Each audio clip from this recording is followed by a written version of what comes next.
Hello viewers from wherever you're watching us from. You're watching QTV, the Gambia's first private TV station, and we're broadcasting live from our studios here on Karaba Avenue. My name is SALLAH, and it's now time for your weekly State of Affairs program, which is aired every Tuesday at 9 p.m. and also repeated on Sunday at 10 a.m.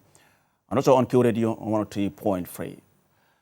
For decades, HALIFA SALLAH has been one of the Gambia's most influential political thinkers. Although he has stepped down from the leadership of PDOIS, his voice continues to shape national debate on governance, constitutionalism, and democratic reforms. Well, with the Gambia heading into another crucial election cycle, tonight we examine the state of our democracy, the prospects for opposition unity, of course, the border dispute with Senegal, constitutional reform, and whether the promises of the 2016 transition has been truly been achieved. Honorable, once again, thank you so much for coming on the State of Affairs program. Thank you for the invitation. Like I said, I mean, you have stepped down as the leader of the PDOIS party after decades at the helm. I mean, what has been like for you, especially at a time when many Gambians still look to you for political advice or political guidance? Well, service to country and people is a lifelong duty. Being member of the National Assembly or holding positions in political parties are mere functions. What is important is to know that we belong somewhere. That's the only place we can call home. And you do not desert your home. You want that home to be fit for you to live in. So my duty to country and people is a lifelong duty. That does not change. Only the form changes. And currently, I am involved in so many things, and as we move, I will be able to explain whatever I should be able to explain. And like you said, I mean, service to nation continues, but I mean, what role do you see yourself playing as we speak? Elderly statesman, civic educator, coalition advocate, or simply a concerned citizen? I am a humble citizen doing my duty to my country in the context of my time. It is that context that matters. Anything that requires my intervention will definitely have my intervention. Do you miss frontline politics? As I said, nothing has changed in the way I serve country and people, and nothing will ever change in the way I serve country and people. Let's start with the latest development. I mean, I know you've been following the media. I mean, you've heard what happened recently around the border with Senegal, around the block. And for viewers who perhaps may not have been following everything, I mean, how serious is this incident? Extremely serious. July 16 should go on record to be a wake-up call for a nation, for a people. That we do not ordinarily just call ourselves Gambians and also claim to have a homeland. There can be no people without territory. That's why we talk about territorial integrity. There can be no people without a state. And that state must safeguard territorial integrity. This is where your human security, your physical security, and all forms of safety should be safeguarded. And what we all heard on 16 July is force being used against what is established to defend the territorial integrity of a nation. That constitutionally, the armed forces of the Gambia, I call them armed services, is a service sector. The armed service of the Gambia are assigned that specific constitutional responsibility to defend the sovereignty of the country. And that is the same for the armed forces of Senegal. So what happened? Why was it possible for such a thing to happen? That must be explored and must be explained. That is why I am saying July 16 is a wake-up call. And if we look at it, neither the Senegalese government nor the Gambian government, none of them is able to explain why what happened happened. To this day, no explanation is coming from any of the governments that any rational person can accept to be legitimate. What we know is that the Gambian border with Senegal is very porous. And none of the governments since independence had seriously worked to demarcate the border, which should have been the major priority in establishing the territorial integrity of the Gambia. At independence, the first task of the government should have been to establish the territorial integrity of the country. If that is not done, then a vacuum is left in terms of ownership. What do we own? Because that is what will help the Gambian to say, this is where I will farm. This is where I will establish business. This is where I will establish border controls. This is where I leave Gambian territory to enter another territory where I need the permission and authority of that territory to enter. Without establishing that, then there is a vacuum, and there has been a vacuum. So, like you meant now, who bears the responsibility? I mean, you said from independence to now, this issue has been there. Who now bears the responsibility? Jawara's administration, Jami, Barrow, or all of them? We must say that none had actually fulfilled that responsibility of defining the territorial integrity of the Gambia. We should speed up rather than a blame game. We should speed up and do that. That's why I'm saying there's a wake-up call. The wake-up call is that now is the time for it to be done.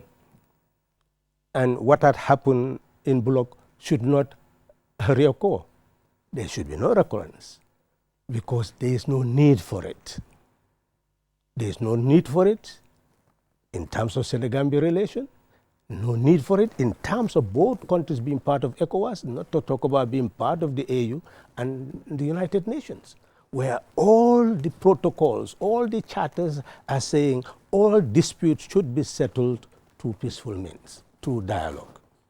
After the incident, the Gambia government described the demolition of, like I said, the demolition in Bullock as unacceptable.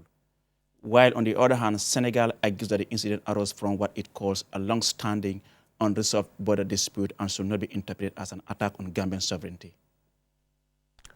Sovereignty must be underpinned by territorial integrity.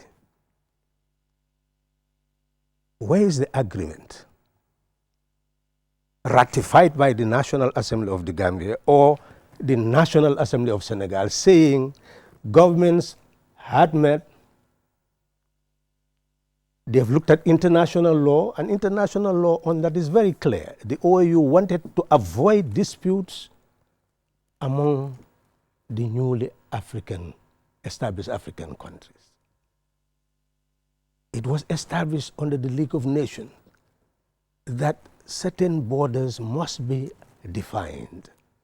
And the OAU came to accept the fundamental principle of international law that helps us to define our territorial integrity, which is ut possidetis juris, that the borders of colonial states will remain the borders of independent states.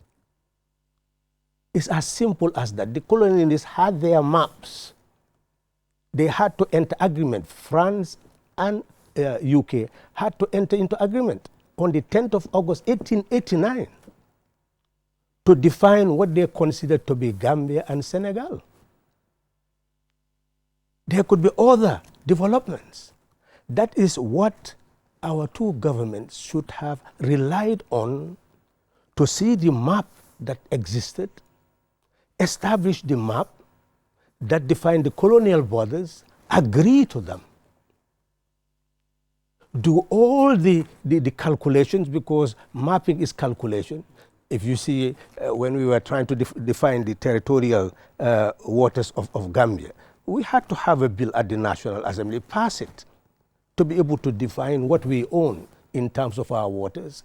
So in terms of the territory also, you have to do, the experts must do the mapping and define everything and categorically put it in an agreement which Gambia will now take, turn into a bill and transform into an act of the National Assembly. Not only an act of the National Assembly, but when we come to constitutional review, territory must be defined in the Constitution. What we own must be defined in that Constitution. You cannot talk about the country is a sovereign republic.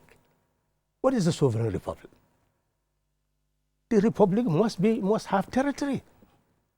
And that sovereignty can only be defined when you know what your territorial integrity is. So are you saying, as we speak, we don't know what our sovereignty Senegal does is? not know, Gambia does not know. So how do we resolve this permanently? Well, they should have known that since no agreement has gone to the Senegalese Assembly, none to the Gambian Assembly, to tell us that two governments have agreed on the border and it is demarcated, then they should accept that this is work in progress. And work in progress requires both governments to respect the status quo. But then why is Senegal, in this case, claiming that certain part of bloc is in Senegal, and even whereas, just an example, the perimeter fence of that military camp is in Senegal. Do you think the action taken by the Senegalese security was justifiable? The manner in which they conduct that I believe even they themselves will know that you don't put the cart before the horse. Two governments, just very recently, had high-powered meeting. Senegal or Gambia. To tell us that they have many agreements in order to build Senegambia relations at the highest level. How can you come and send soldiers who are not responsible for border controls?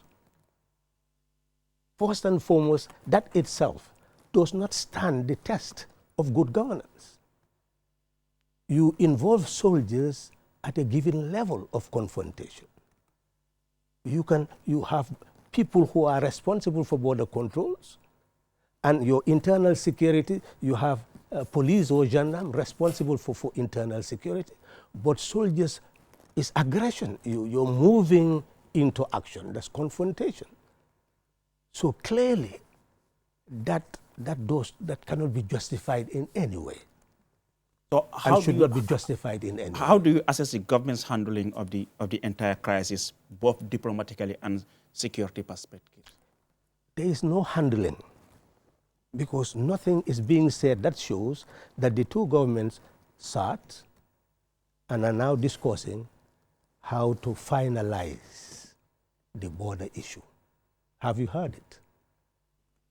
You just send junior a minister to a president. What can a minister do with a president? What message are you transmitting to that president? What message will the other president transmit? So if there is seriousness in the matter, you agree. Either you have an external person helping to negotiate if you cannot sit and discuss. But if there is good relation, immediately you will apologize to the Senegalese and Gambian people that mistakes have been done, and we as governments have scheduled this date that we will start meeting to look at the border issue, and what happened in bloc will not recur. And at the same time, whatever exists as it stands will be maintained so that no confrontation will take place. If farmers were farming in places that they had traditionally farmed, because to them a border was not an issue, they did not know what the colonialists agreed. So therefore you have to respect the traditions of those people, help them to settle, give them a chance so that you sit down and do what you are supposed to do until it is clear that all the markings have been done, and you do so helping them by the National Assembly members in Senegal and Gambia who are representatives of those areas, councillors who are representatives of the areas, alcalolus, etc.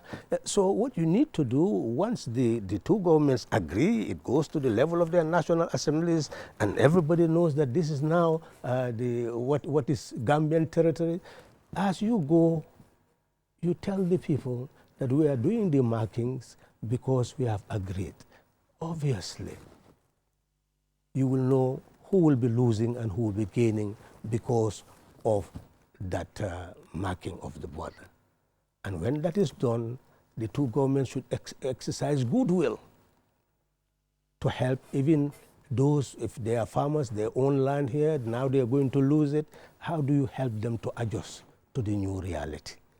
Those are issues of human security that the two governments should actually take into mind. And from what we have witnessed, I mean, the other day I read, reports on the Alcamba Times that just days after we saw that incident in Block, Senegalese gendarmerie was seen somewhere in Upper Saloum trying to ask farmers not to farm certain area because they said they claim that part is in Senegal. Isn't there something that we don't know, and perhaps the Gambia government is just sitting and watching Senegal? Is this a coincidence, or there's something going on that? What we must bear in mind is whatever we don't know does not even matter, because we don't operate under abstract conditions. There must be rule of law. Section 79 of the Constitution says that the government can enter into negotiation but cannot conclude agreements without bringing those agreements to the National Assembly for ratification. So we don't speculate. Whatever must be going between Senegal and Gambia, an agreement is required, should be before the National Assembly. So you will not speculate, I will not speculate. We will know that this is the reality. And it should appear before the National Assembly of Senegal in the same way, so that the Senegalese will not speculate, because these are very sensitive matters. You see, the matter goes beyond the heads of states, because these people are interacting at all levels, from religious, from marital, from business. How many Senegalese are here doing business? How many Gambians own properties in Senegal? How many are married to Senegalese and Gambians? So if you allow any little conflict, animosity will build, and you are harming a whole population of Senegalese and Gambians. That is what must be avoided. That is why governments must operate according to the rule of law. That's what both governments are saying that they are committed to. And if they are committed to that, then you establish a secretariat to be an advisory and consultative organ. So therefore, if there is any issue to be dealt with, it goes to the secretariat, they will look at it, they will give their advice, it goes back to governments, then you set up your machinery. As far as the border is concerned, there are technical issues, there are legal issues. So therefore, if they seriously wanted to deal with the border, Gambia will establish its own technicians as well as its legal experts and have a team. The other side will have a team. They will look at all the issues. If they need more expertise and they don't have it, they get it from ECOWAS, they get it from AU, they get it from the United Nations. All these institutions exist and are ready to deal with such problems. So it means that you cannot complain about expertise because they are everywhere in the world. And if you don't have them, and we should have them, that's what our educational institutions should address. You train Gambians to know how to do mapping, how to do marking, how to ensure that when it comes to agreements, we will agree and we will implement. Having failed to do that, we should avoid blame game. They should all accept responsibility that they exceeded the bounds of the rule of law and bounds of the spirit of good neighborliness. And they must go back to the two fundamental principles and acknowledge the wrong done and first accept the status quo. No Gambian, no Senegalese should suffer loss because the governments have failed to do what they are supposed to do. In fact, both the Senegalese and Gambian governments should protect each other's citizens when they are in our own territories. Not only in the spirit of Senegambia relation, but in the spirit of ECOWAS, spirit of African unity. Every literate person in Senegal and Gambia will talk about colonialism in 1885, going to the Berlin Conference and dividing our continent. You know, they all use these phrases. But if you are divided by an external force and you claim that you are one, now you have the opportunity to be united. Why should you divide yourself in a way that will create conflict among you? Why not accept what has been established so that disputes can be avoided? Because that is the reality. The OAU wanted to avoid disputes. Then they said, well, let's establish the colonial borders as the borders of independent states. Accept that.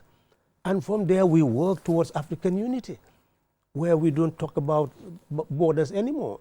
To our fine men and women in uniform, I saw Uncle Sam Sarr himself visited the site, and from the video that we saw on social media, you could hear one of the soldiers saying the Senegalese forces came prepared for war because they come with armored vehicles and all that, but they restrained, they obeyed, orders not to respond otherwise. What's your take on that? The way our security men handle this situation? Well, you know, that's not how nations function. You see, this is where the problem is. You know, they establish protocols, and it's like people see it as pieces of paper that you can tear. You see, a soldier is not responsible for giving order. That's why the president is the commander-in-chief of the armed forces of the Gambia. The ECOWAS Protocol on Democracy and Good Governance emphasizes that security forces should be under civilian control. So who ordered the Senegalese forces to come to the Gambia? This is not about restraining. The question is, who ordered them to come to the Gambia in the first? Did they do so on their own volition? If they have done that, then that is serious. And that's where the issue is. Then they are not under civilian control. Just 2 days after the block incident, we saw what happened around Upper Salum. Well, that's what I'm trying to emphasize, that the issue here is not for us to start speculating what is what. What is important is for the Senegalese government to take full responsibility of what had happened. It's not about soldiers blaming each other. Everybody is brave. You know, during the impasse, I told people say, you were brave. I say, every brave person is a mad person. You have to come to a point where you don't value your life. That's when you become brave. So bravery comes out of necessity. So the necessity there is that there is no necessity for Senegalese soldiers to prepare for any conflict in the Gambia because it's counterproductive. You know, they cannot dominate the Gambia. And Senegalese are here in the Gambia. So these two neighbors have always existed under the whole confine of the spirit of good neighborliness, because we must. So it is important for us to put that in perspective, that some soldiers were ordered to do something, and they have done it. Some soldiers were not ordered to do something, and they have not done it. Well, finished. That's the scenario. After that, then what next? What next is to interrogate what happened. And when I'm telling you what happened was not proper. How long should this take? Well, you are talking about it, I'm talking about it. You are also saying now they've moved away from soldiers into gendarmes. So you can see the scaling down from those who should not have done what they did in Bullock. Because if it is Senegalese territory, then it's law enforcement officers who should take care of what is happening in Senegalese territory. So you know, soldiers have no place in that. If you believe that that place in Bullock is Senegalese territory, then who would be considered responsible for border control? Had something happened there that required something to be done, which is internal security? If it's your internal territory, then it's internal security. Then who's responsible for internal security? So maybe somebody is rethinking and saying, well, internal security is a gendarme. I don't want to speculate about that, but I'm saying even what is happening should not happen. Why? Because no agreement has been presented to Senegalese National Assembly or the Gambian National Assembly for the border to be clearly defined, for Gambians to know what they own, Senegalese to know what they own. And in the interim, since they had failed to carry out their duty, the people should not suffer. Therefore, you protect the people in the spirit of ECOWAS, in the spirit of AU, in the spirit of the UN, in the spirit of international. Honorable, you've been here before most of us. Just help us understand. Is this the first time that we're seeing such an incident as far as the border is concerned? You see, we must bear in mind that none of the governments had failed to realize that they had not done much about the border. And therefore, it has been a loose place where a lot of conflicts had been taking place. I think we all know that. As recent as the encroachment in certain areas of Foni by those forces. So you had, you know, so many government forces, people who are armed, opposition. Everything has been happening in that border. So clearly, what we need now is to look at all those problems globally. You could remember in Bullock, Foray has been very effective in monitoring all these conflicts. You know, all these things that you are talking about in Panchang, Foray is there monitoring all these places. So I'm well informed about what is happening. And you can remember 210 where there was that firing hitting the roofs of residents of Bullock, and ultimately you found armed caches in their farmland, you know, because of the fighting of factions that were armed oppositions in Senegal. They call them rebels. So essentially, this has been the issue.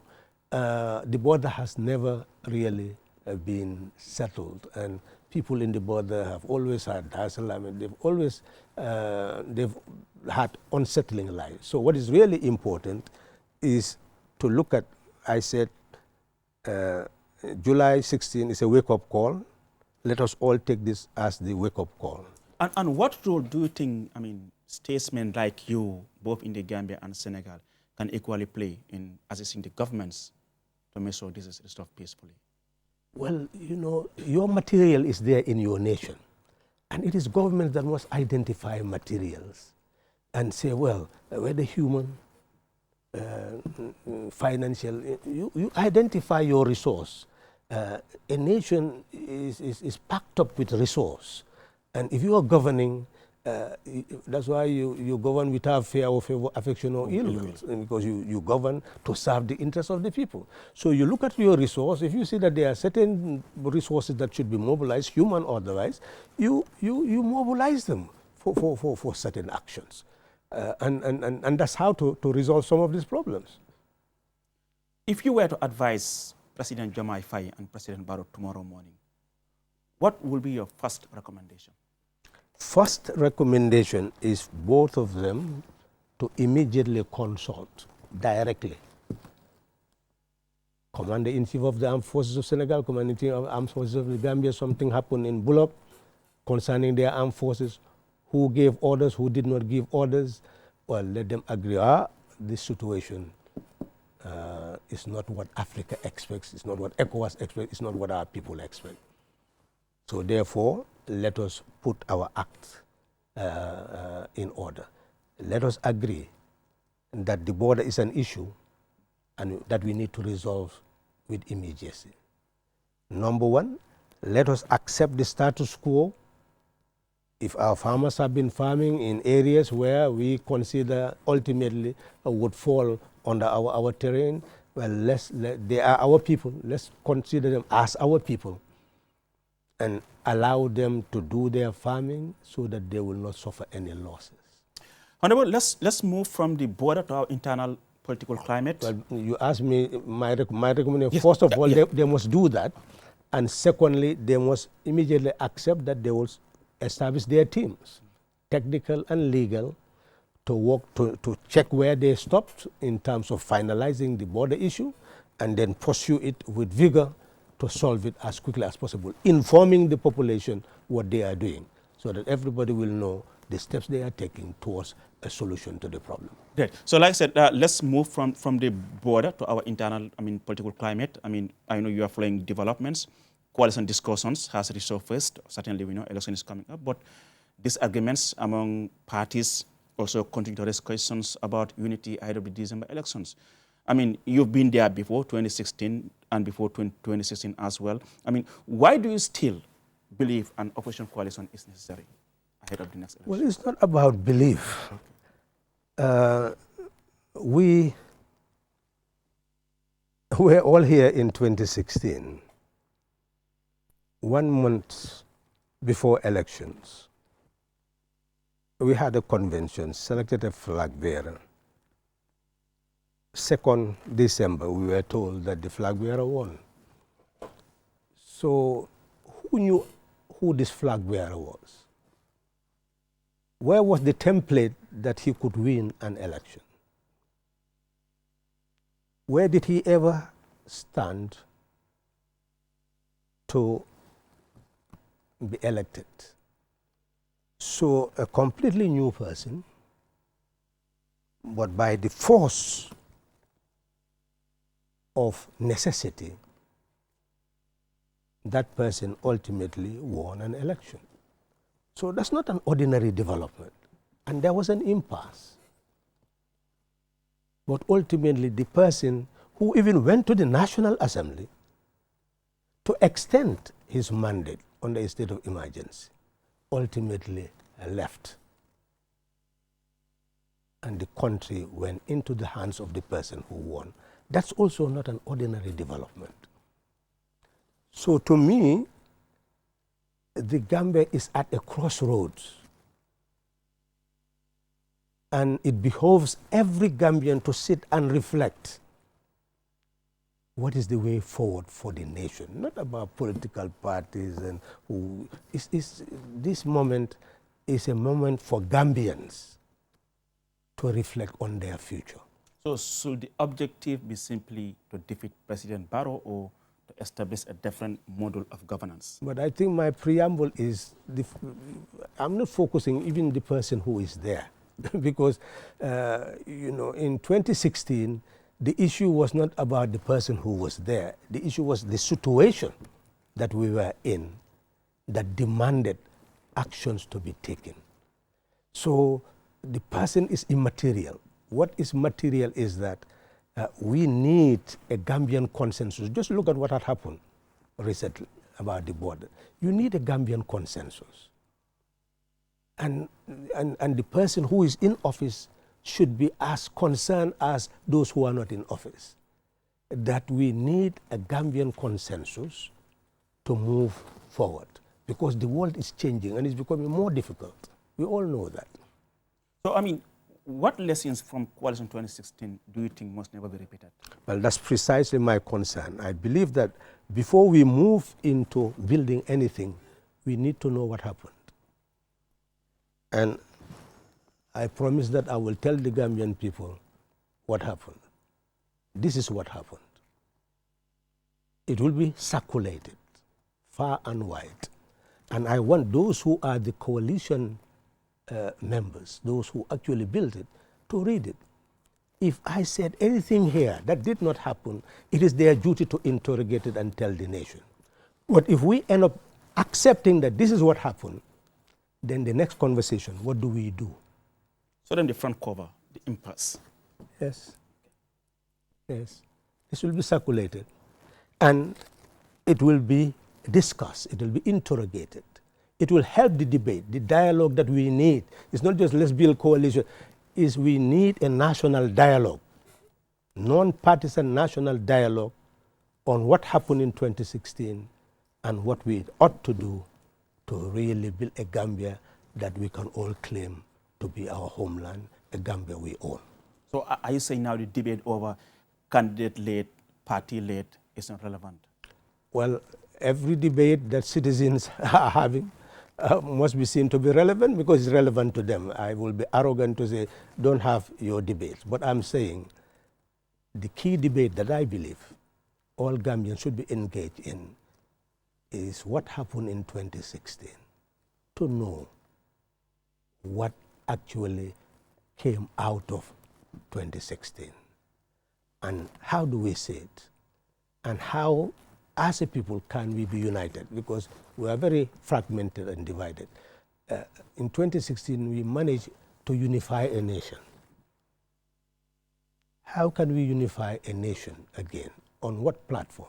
On what basis? That's for Gambians to decide. So for you, what difference stand out most comparing 2016 to 2026? Well, I'll be leading the analysis. In terms of opportunities and obstacles. Yes, I'll be leading the analysis, and when I am listening to the Gambian people, I've said what happened is now in this book. They will know, because there are many things they don't know. Many things that happened that people did not know. So it is good for everything to be said. I think everything has been said. And there it is now the people to tell me what they want. And in the event that, I mean, coalition efforts collapse, who should bear the responsibility? Well, you're very skillful in dragging me into coalition negotiation and discussion. I don't think anything worth succeeding can fail. I don't think anything worth building can be inundated.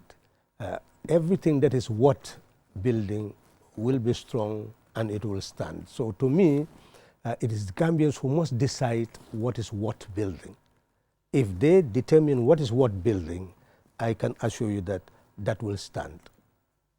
I know for sure in 2016, many young Gambians know the coalition succeeded, but equally few actually understand how difficult the negotiations actually were at the time, which you were part and parcel of everything.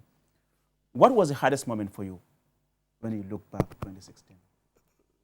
I really cannot interrogate. I'll come back. You will invite me when we launch the book. Sure. And then I can promise you I'll answer all questions, because now I must be in the hot seat to defend what I say, and I will be very open in answering questions. Ahead of the election, what do you think should be the main priority for voters? They are the ones who own the country, and that is the joy of a sovereign republic. That power is sovereignty, and that sovereignty resides in you and me. So we possess power. But that power is only manifested on the basis of consent. So when you give your consent as to who should lead you, then you are actually exercising that power. If you do not express your consent, then that power is meaningless to you. So sovereignty residing in you is linked to exercising your right to give your consent to determine who should run your affairs. So if that is the case, then elections is about the expression of the sovereign will of the Gambian people to determine who should manage their affairs. That should not bring about wrangling. That is not done by people who allow themselves to be enticed. that is done by people who take ownership of themselves, who are embodiment of dignity, embodiment of liberty, embodiment of a free will, because only the free person can truly exercise consent. Without being free, you cannot exercise consent. Consent means expressing your free will. So all of us should really enable the Gambian people to have all the information they need to be able to make a decision when the time comes for them to decide who should lead them. That is our duty. Could you remind our viewers where they can get this book from? I understand some of our... Well, that again, thank you very much for giving me that latitude, yeah. But I'll come again, because now the process is really to tell the people it exists. The next phase is when it is going to be launched, and I'm sure that QTV will grant me all the opportunity to do that. Exactly. So, looking back since 2017, will you say the Gambia has fundamentally changed its political culture, or have we just changed leaders?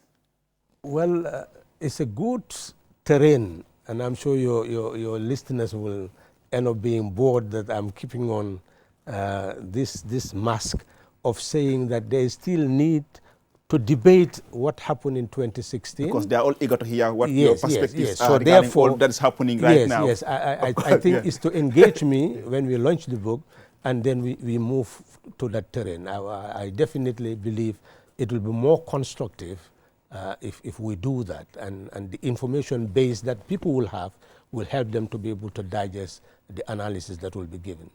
But I must say that at the moment, the type of society that we needed, where people will have the consciousness to know that we are all citizens of a republic.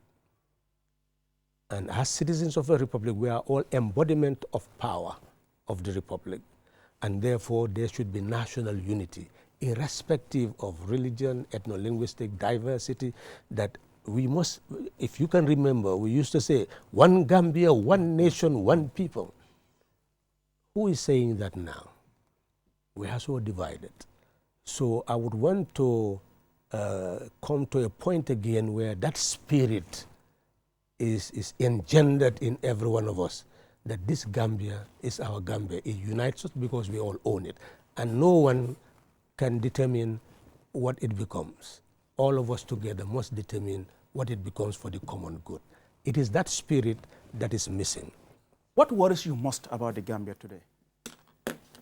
The spirit I have mentioned, that we are moving, but that unity of purpose among a people that is necessary at this time, because the world is moving. And it is becoming, you can see how many Gambians are being deported from the United States, etc. How many young people are actually trying to leave the country. They're not even thinking about election. What are they thinking about? They're thinking about how to earn, how to make ends meet. Do they really believe their country can guarantee that for them? So you can see the gap. And no matter what people say, all of us should acknowledge that there is a gap, and that gap must be filled in order to be a people who will live in liberty, dignity, and prosperity. So there is a gap. Who will take the lead in filling that gap? Well, the people must receive help. Help from states, help from parties, help from concerned citizens, elderly statespersons. People must explain. Good people must explain. People of goodwill must explain, so that we know the potentials of the country and the way to exploit the potential for our common good.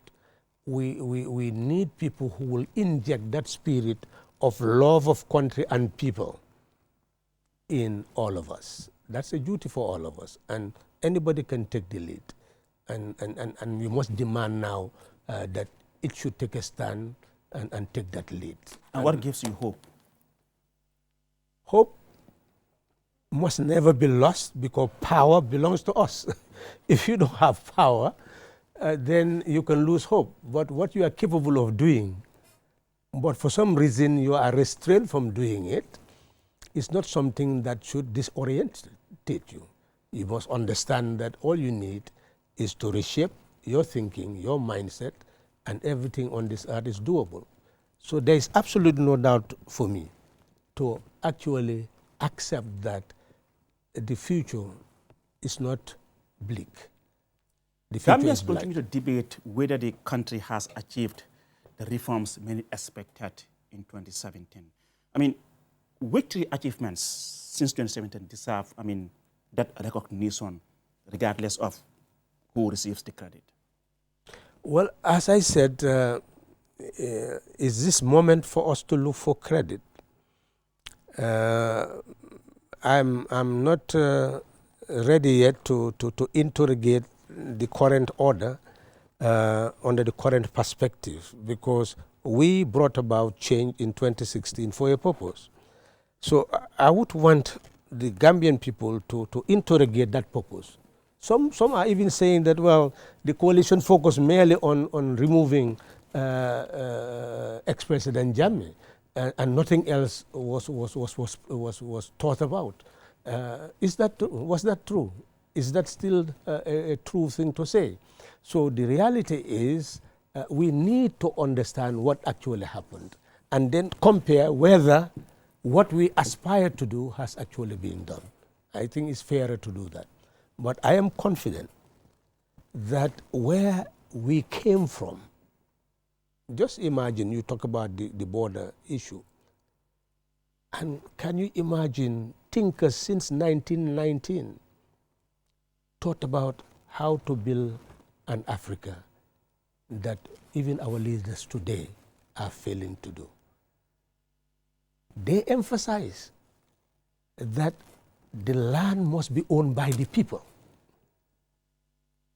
and they must have as much land as they need to put into productive use. Is that really what is happening? Do our people really have land? How are they, if you wake up in the morning, what house do you wake up from? What type of bed? What type of shoes do you wear? What type of clothes? What type of toilet? What type of water? So these are basic things. Where do you go to work? What do you earn? How does it meet your survival? Where do you go to school? What are you learning? What will happen after you finish? So these are basic issues that if we start asking and interrogating, then you see the gaps in development. I understand we're running out of time, Honorable, but finally, if President Barrow and the opposition were sitting where I am seated right now, what piece of advice will you give to them? We are moving towards that, and I hope when we start interrogating this book, he himself will be able to sit with all those who actually brought about the change and then ask ourselves the question, how were we when we were preparing the architecture for change? What went through our minds at that time? How did we do it? Where are we now? And what should we do now to leave a legacy for posterity? I hope that the book will serve that purpose, because no decision is irreversible. And decisions where people can leave legacies are there.